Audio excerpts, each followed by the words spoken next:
What are your rules for alcohol? Maybe it's in some corner of the Dungeon Master's Guide I always skip, but aren't there any official rules for the effects of alcohol on PCs? Sure, I could reflavor exhaustion levels, but where's the fun in that? It really feels like a missed opportunity on a number of fronts. Why is there no intoxicated condition? Why isn't there a spell called Barber's Boozy Embrace? What happens when the party realizes the healing potions they just downed are actually tequila? If you have homebrewed rules for alcohol, I'd love to hear them. Most modules use poison for being drunk. Chris Perkins has a drinking mechanic that I use, and seems to have been adopted by the community. You can drink up to your constitution modifier number of drinks without a roll. After that, for each drink, it is a constitution saving throw of DC 10 plus number of drinks over your con score, adding 1 for each drink. Failing the check results in being drunk, and gaining the poison stat, or simply passing out.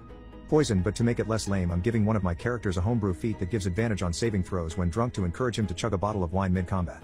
I think you answered your own question, where's the fun in it? For many people, there is no fun to be found in the DM penalizing their players for role-playing. No judgment on people who do enjoy having it, of course, every table has their own fun. From a development standpoint, Perkins probably uses homebrew rules for inebriation instead of including them in the official rules because they'd likely run into legal issues about selling a game to children that raw involves substances and inebriation. I actually created status effects for all substances. My favorite is hallucinogens, can't remember them all, but I know it's advantage on arcana/history but disadvantage on persuasion/perception. We actually had a session where they had this crazy artifact they had to discover, so they went out and bought some mushrooms and messed with the artifact till they attuned. Basically, all substances have a give and take. It really lets the players mess around and have fun with that stuff. Alcohol is advantage on all charisma checks but disadvantage on all dexterity checks. I made a drink for my barbarian player since he loved getting intoxicated and loved showing off his con modifier, as it used wisdom as the save. When you pass you get intoxicated as usual, but when you fail you basically go through a Hollywood-esque substance trip.